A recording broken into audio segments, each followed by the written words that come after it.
had to relocate and figure out something else. It's harder to get into a camp in the hills. And we hope we're not going into that now.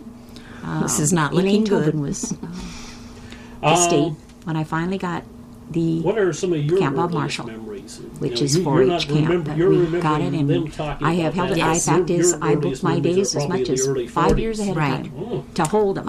Otherwise, if you don't